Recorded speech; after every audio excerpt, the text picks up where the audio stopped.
Hi there, folks. Let's see if I can get this. Okay.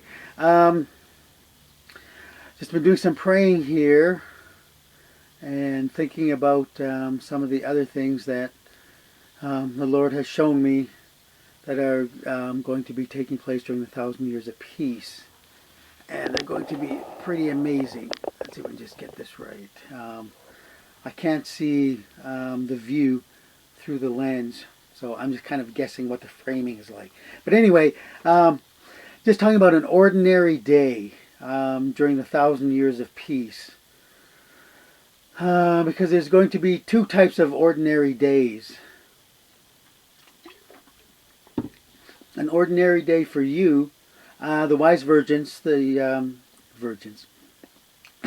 wise virgins, the servants of the Lord, those in the body of Christ, those who are given positions of authority during the 1,000 years of peace. That ordinary day is going to be different from an ordinary day of the flesh and bloodline of Adam.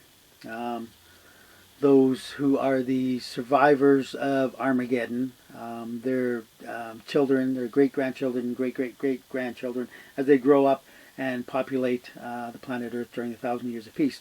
Their bloodline or their daily activity, their daily routine is going to be different than our daily routine. Mainly because they are not going to be bothered by the stresses that we're bothered by. Because they don't have to deal with an economic system that says, oh, I have to work because I got to pay rent and I got to pay bills and I got to buy groceries. They don't have any of that to worry about. And of course, you, a wise servant of the Lord, in your regenerated body, with your new home on the 1,000 years peace, you wouldn't have to worry about that anyway. But for the life of the average person during the 1,000 years of peace, they don't have at all anything at all like what we have to deal with, what the stress is. They, I'm sure, will still have to deal with personalities and politics amongst their own group and amongst their own schools and classrooms and workplaces. But because you, the wise virgins and the servants of the Lord, will be in various positions throughout the world, not only governing people on a community level, but on a workplace level as well. And because you've proven yourself to be peacemakers, the same kind of stresses that we experience now in the office place or in schools or in homes, that's not going to exist during the 1,000 years of peace. During the 1,000 years of, or before the 1,000 years of peace, right now,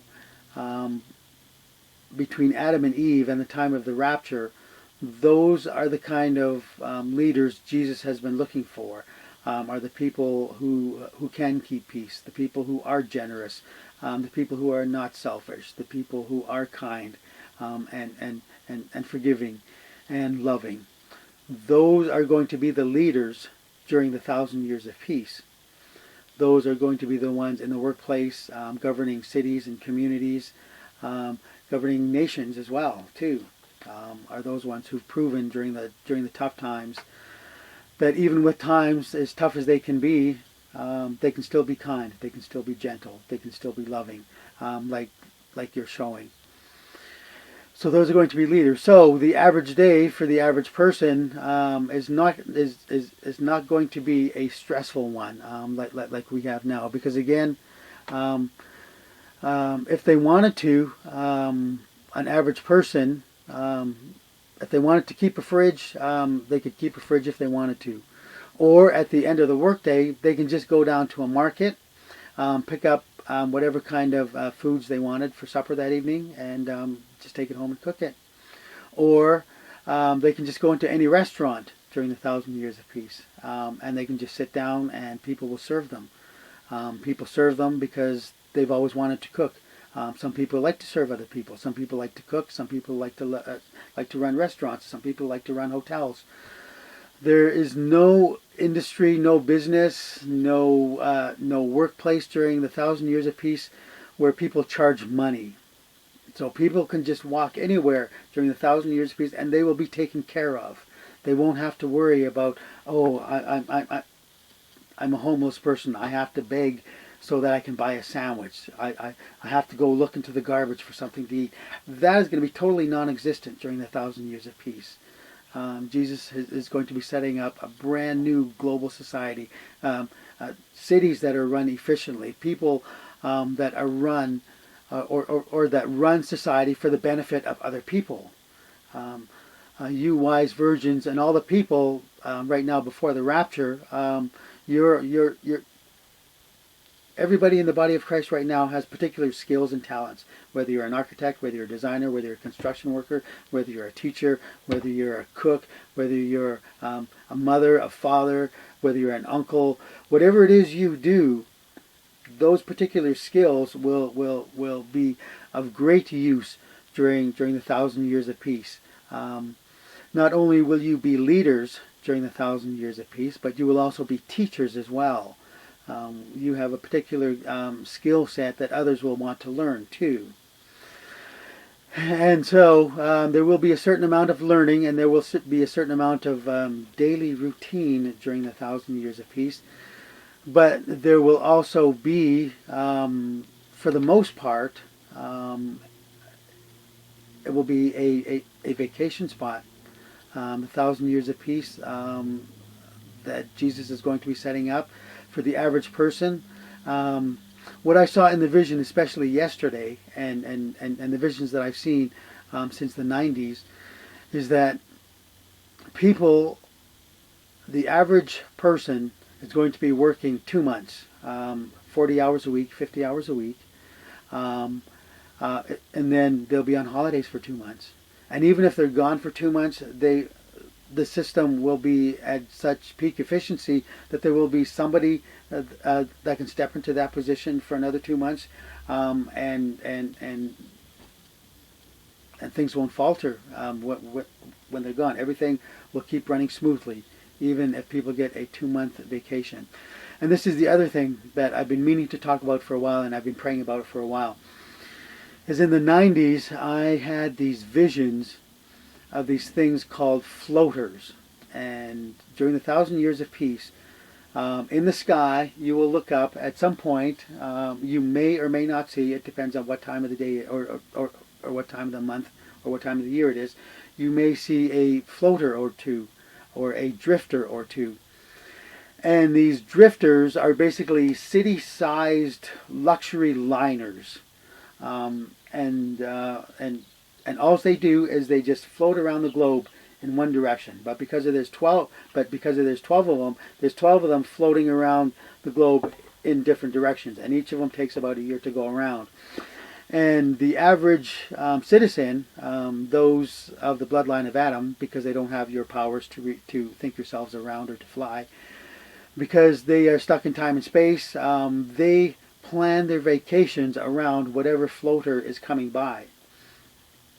And so when it's time for their vacation, they just go to the airport, hop aboard a shuttle. It takes them to one of these floating drifters, and the drifter itself is a vacation spot in itself. It has amusement parks, it has swimming pools, it has dining places. It's just a beautiful thing to be. But anyway, they stay on this particular drifter, and it drifts apart to some part of the planet that they want to vacation at. And when it gets to that part, they just take a shuttle down to the planet, and they have their little vacation there. When their vacation is over there, they catch another drifter back to home, where they go back to work for 2 months at a time. And it's just the things that we will be creating, because we, the wise virgins and the servants of the Lord, in these days before the rapture, we are the designers, we're the construction workers, we're the contractors.